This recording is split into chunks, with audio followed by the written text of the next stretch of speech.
Hello, and welcome to the last panel session of the day here at DataVision, Americas. I'm Eric Bigelson. I'm the head of industry engagement at the EDM Council. I'd like to thank the EY team for being with us today and for sponsoring this session and bringing us this exciting it's the discussion about graph platform capabilities and supporting ESG, where we have a lot to discuss and also a lot to learn. One of the other things I'm involved with at the EDM Council is I'm also senior advisor to the ESG work group, which is an initiative now that's been going on for about 2 years. So there's lots of interest in ESG, and I welcome you to reach out to me or put your name in the chat if you'd like to have a conversation. Also, the ESG work group is involved with an offshoot project that resulted from COP26 on digitization. And interestingly enough, there are a number of projects related to use cases, that in fact will imply a knowledge graph, which is something we'll learn a little bit more about today. So with that, I'd like to just mention a couple of things. With regards to the panel session today, supply chain is all about creating long-term stakeholder value by embracing opportunities and managing risks in goods and services and life cycle. Modern data technology could help quantify and forecast the impact of underlying social, environmental, economic factors to supply chain better than traditional legacy tools. So in this panel today, EY's team will discuss the events which led to the sustainability initiatives and how the data fabric architecture and graph platforms could be used to help move them forward. So with that, I'd like to turn over the mic to Masadik, to lead the panel discussion and introduce himself and his colleagues. Thank you. Perfect. Sounds good, guys. Thank you for the opportunity. My name is Masadik Rehman. I'm the moderator of today's session, but let's get the introduction from Rhiannon and William, and then we can dig a little bit deeper into the discussion topics that Eric mentioned. Rhiannon? Thanks, Masadik. Glad to be here. My name is Rhiannon Alves. I'm a partner at EY, and in that role, I have two functional responsibilities. One is to help clients manage their end-to-end supply chain and those large transformations. And in that capacity, the second component is helping them on their journey from an ESG and a sustainability perspective. Really glad to be here. William, would you like to introduce yourself? Sure. Thank you, Rhiannon. I appreciate it. And thank you, everybody, for your time. My name is William Carson. I'm a manager in our AI and data science practice. And currently, I'm global architecture lead for our ontologies at scale and EY intelligence engine integration effort. And I have lots of experience working in highly regulated industries like the finance, insurance, healthcare, life sciences, and government spaces in and around data science, AI, and ML. I'll hand it back over to Masadik. Perfect. Thank you, Rhiannon. Thank you, William. Like I said, I'm the moderator, Masadik Rehman. I'm a partner within EY's data and analytics practice. I've been supporting large transformation programs anywhere from finance to technology to supply chain and getting deeper on the ESG side as well.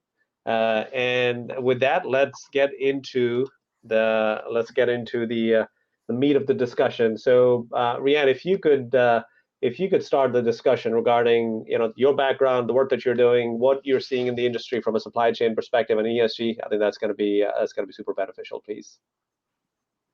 Thanks. So, part of what we wanted to do is present a few slides when it comes to what we see about sustainability and when we're talking to our clients and in that conversation.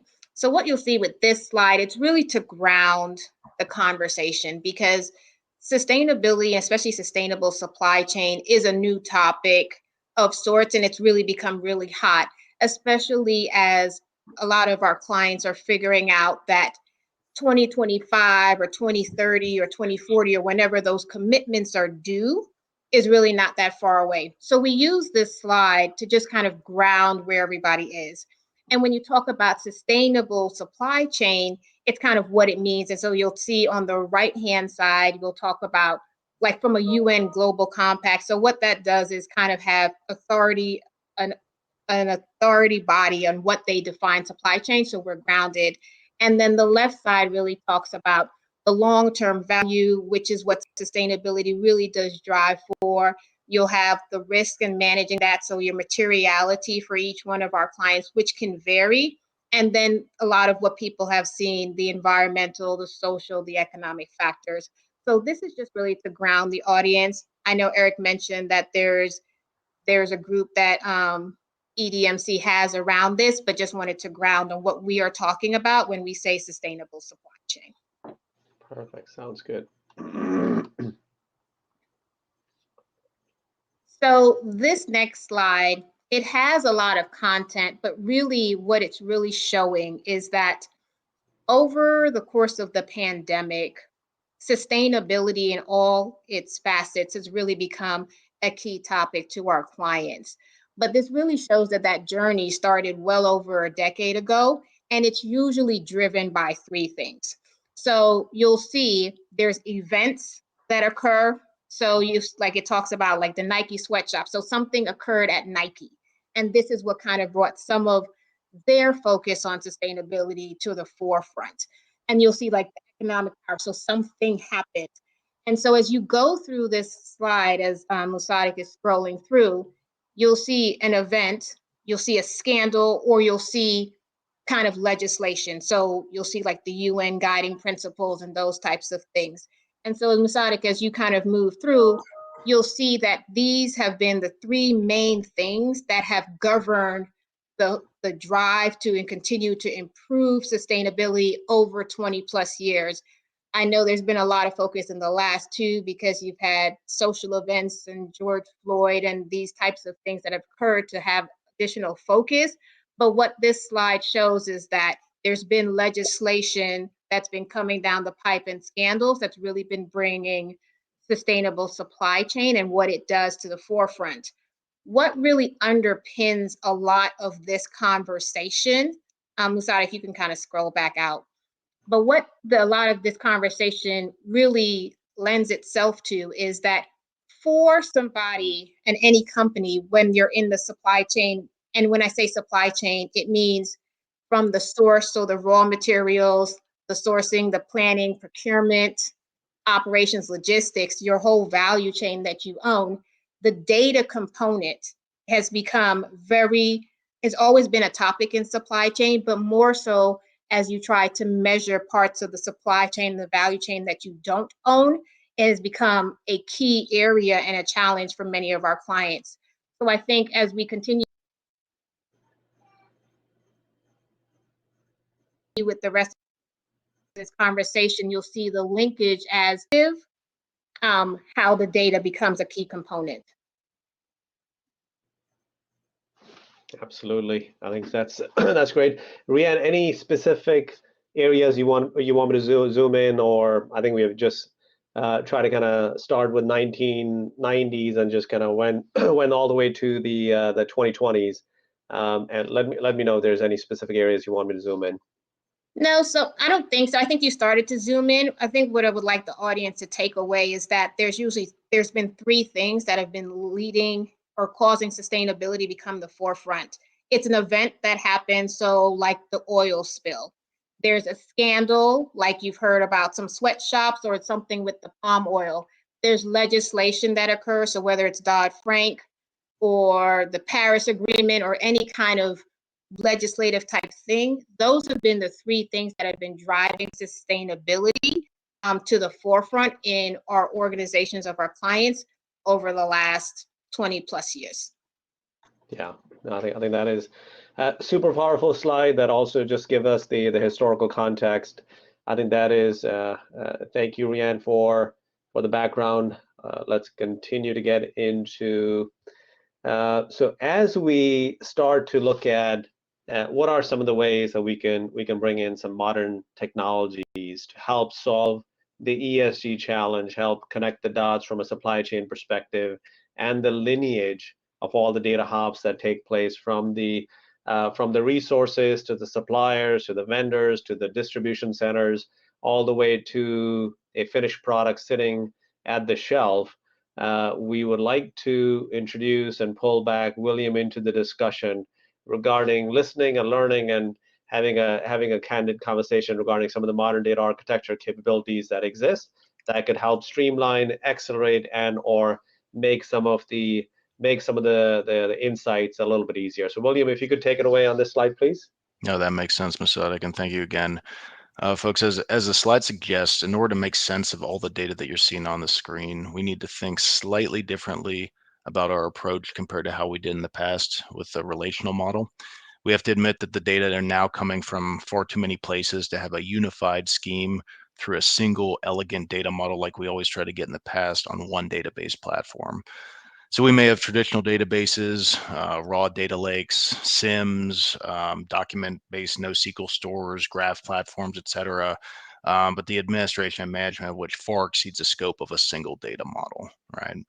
Data might be coming from sensor data streams on the edge from machines and equipment. They might be coming from suppliers in the form of PDF contracts. They might be coming from outside transactional databases to ascertain provenance, like in blockchain technology.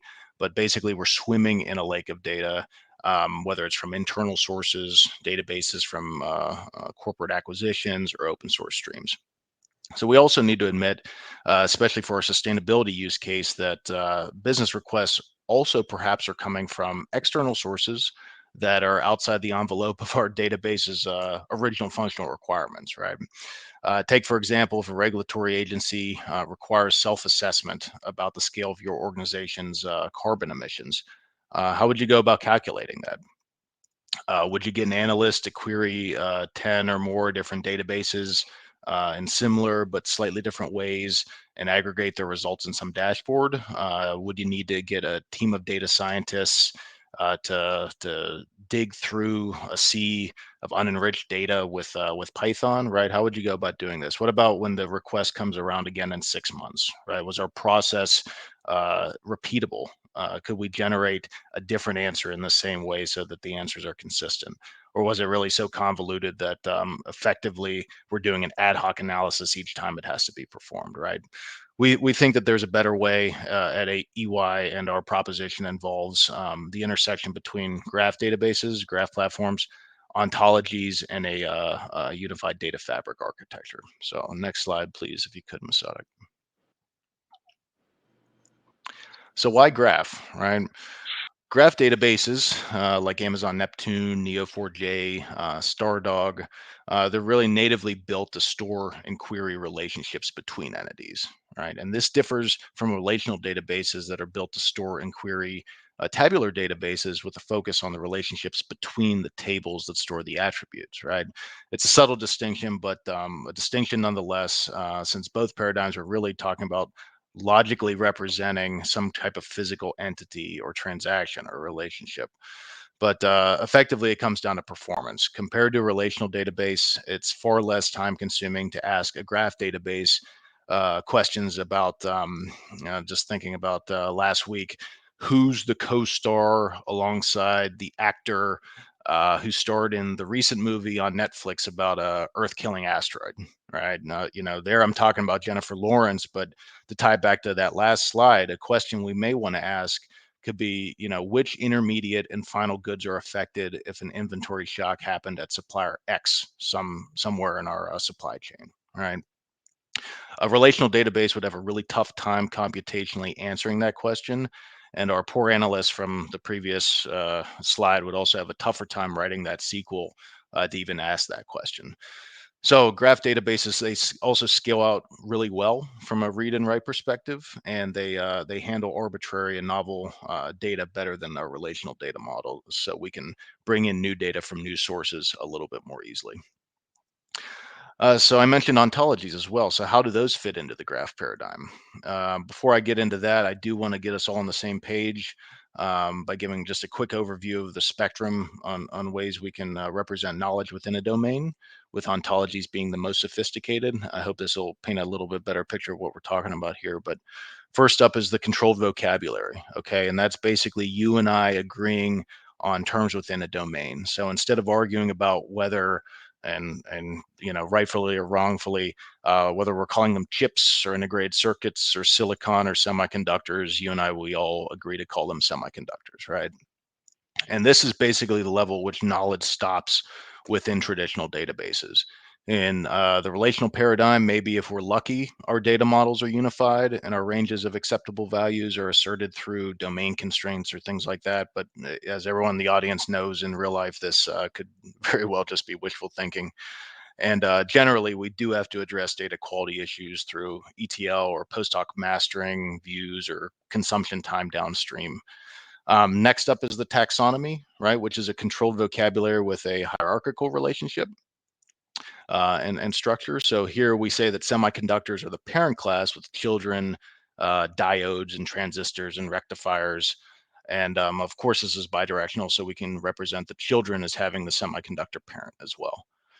Next up is the Thesaurus, which takes the taxonomy, builds upon that hierarchical model, but also incorporates associative and equivalent relationships in classes. So here we add in the fact that the PN junction diodes are also known as semiconductor diodes.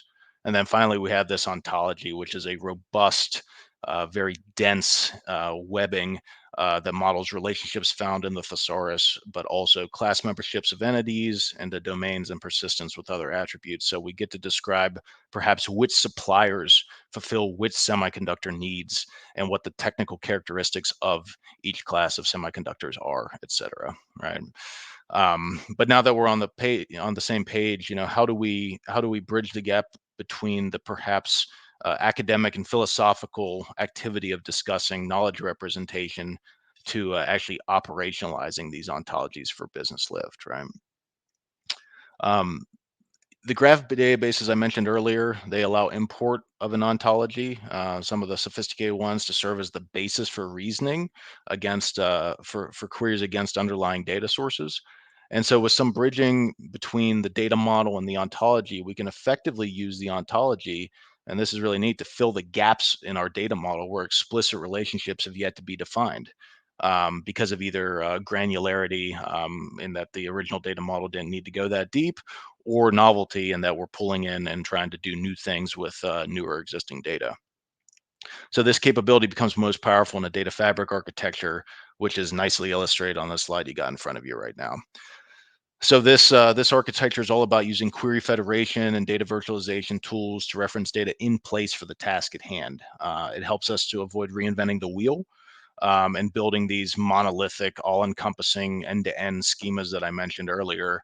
And we can store data as it's meant to be stored in either their underlying relational systems for that transactional or OLAP data, NoSQL for more document-based use cases, stored in Hadoop and buckets, et cetera. And really, we're optimizing performance by allocating compute as necessary at query time. And that's at either the source system or at some aggregate level computation engine. And really, this helps drive cost optimization and efficiencies by using some modern cloud native technologies like just-in-time provisioning of compute and storage. So it helps drive costs down, but also helps a little bit easier for the analyst to digest the data. In the data fabric architecture, graph database is just another data source, but coupled with that ontology, it becomes special because it does serve as a business knowledge binder across multiple disparate data sources.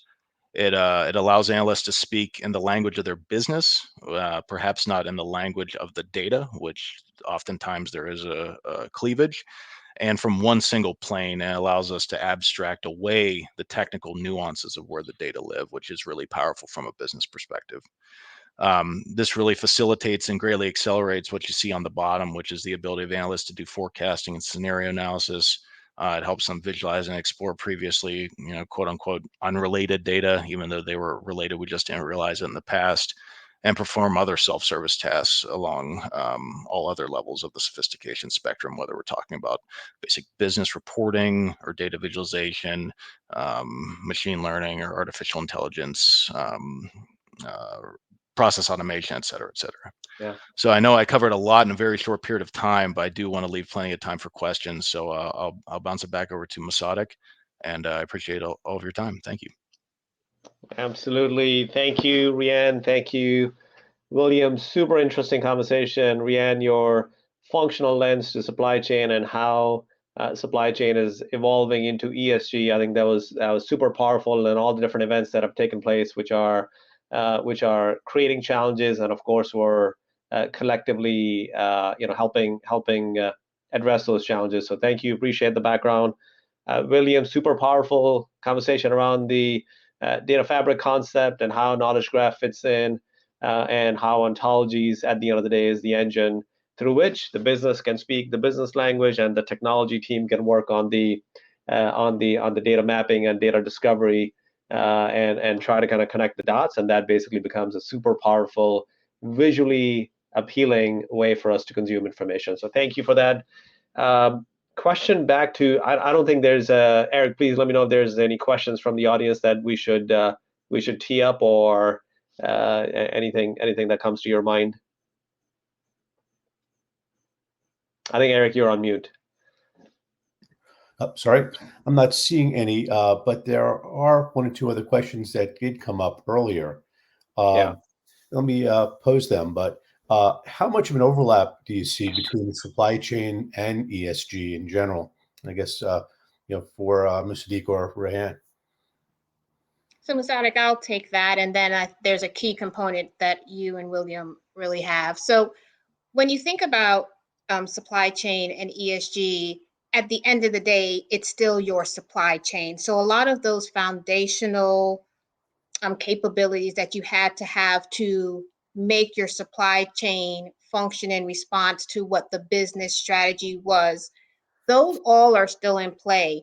With the addition of ESG, that's something that we're seeing. I would say it's a lot of overlap in that it needs to be embedded. So when you make these commitments that we've seen a lot of our clients make, the how they get there, how it becomes real, that's a lot of what you'll see the supply chain do. So it operationalizes it. But to some of the stuff that William was talking about, the data underpins all of that, as it has in prior versions of the supply chain. It's just now a lot more data that we have to consume and report upon. So I think it really is a lot of overlap, or they're working in tandem, but they really do need the flexibility to a lot of what William was talking about when it comes to how am I going to ingest all this data and actually get the insights to make good business decisions from. Mm-hmm. Thank you.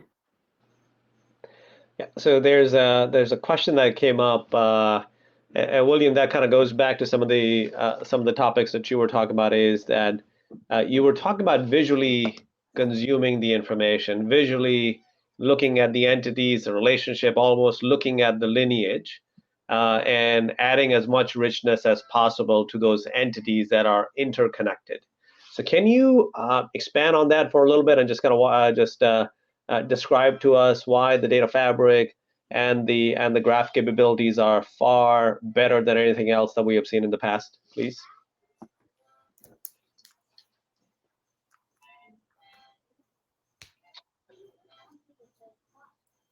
I see William may have just dropped out. William, are you back? Yeah, I missed your question. I I heard the tee up, but I. No. So I'll quickly repeat that. Okay, thank you. If you could highlight some of the visual capabilities that exist from consuming the knowledge graph, and how you can explore the relationships between different entities in a visual manner, which is far more powerful than what we have seen in the past. From a relational data repositories perspective. So that was a question. Yeah, that makes perfect sense. And I mean, graph technologies are a brilliant way to visualize this information. I mean, I know I personally love staring at data models and highly normalized representations of that kind of information. But really, it's much more easy to consume how entities are interrelated with a graph engine, and a lot of them out of the box come with very high quality data visualization capabilities. So in one place you can see the interwebbing, the interlay between all the different entities, concepts, whatever it is that you're trying to model in one place, and you can visually see, without having to perform any kind of sophisticated graph algorithms, what centralized nodes are clustering in certain places relative to your to your model, perhaps the shortest path between nodes, some type of page rank calculation to see what the most important node is, right? All that's very, very salient and available at a glance in a visual perspective from a graph database engine. Yeah. Thank you, Rian. Thank you, William. There's a question. Colin has a question, which is around CPG focused ontologies that can be used to support costing, material, and environmental from a manufactured products perspective. So, Colin, that's a great question. The ontologies are getting built by various companies, various groups, including EDM. EDM is leading significant amount of ontologies build as well. EY is also focusing on building some of the ontologies. Consumer products and goods is an area that we have experts who are building the taxonomies, building the ontologies, defining the entities, defining the relationships as well. So happy to kind of connect offline and discuss this a little bit more. But at the end of the day, the typical use cases that you see from finance to tax to treasury to supply chain to manufacturing, all of those are on the radar for most companies, or I would say many of the companies that are building the ontologies in the form of knowledge repositories, essentially. There's another question, Mr. Lockwood, around the predictive and prescriptive aspects of this model. William, you want to chime in on this one, please? Can we get a little bit more context, predictive and prescriptive aspects of which model? I think overall data fabric and graph technology, how they can feed into some of the AI and ML that makes sense. Activities. Yeah, please. Yeah, so I mean, it's all about the data, right? I mean, as a data scientist practitioner for years, if you can't get access to the data, you can't create downstream models, right? And this puts it all in one place, in one tidy consumable pane, if you will. I've used that term a few times, but all the data is in one place so that we can reduce the amount of legwork that we need to do to get the data that actually helps us build those downstream models. So it's really a facilitator because it puts everything in one place and hopefully also streamlines the data munging process that I also mentioned before to get the data in model ready form. I think of this, Mr. Lockwood, this is a prerequisite, a 1 or 2 step before some of the data set could be made available for the AI and ML model. But the wonderful thing about the knowledge graph and the graph engines is that it gives you the entities, the relationship, the business rules, the privacy classification. So all of those are super critical from a building predictive models as quickly as possible. So Eric and Brett, I know we're almost at time. Yep, we are to the end of a long day. So thank you everyone from EY for participating and leading us in this informative session.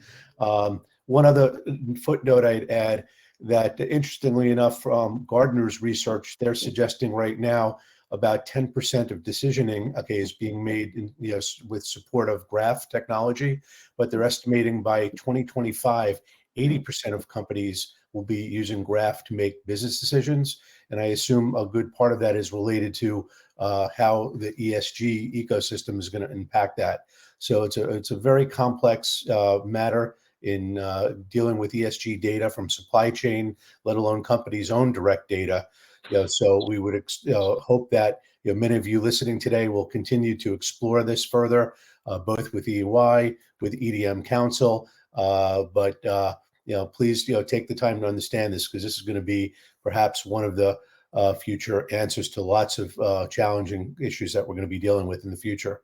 So with that, thank you. Let's see, Brett, if you have the other slide, is there one more slide, or is that the last one? But if not, I think we could wrap this panel up, and I encourage everybody to join, the wrap-up session, which will conclude right after this. So thank you.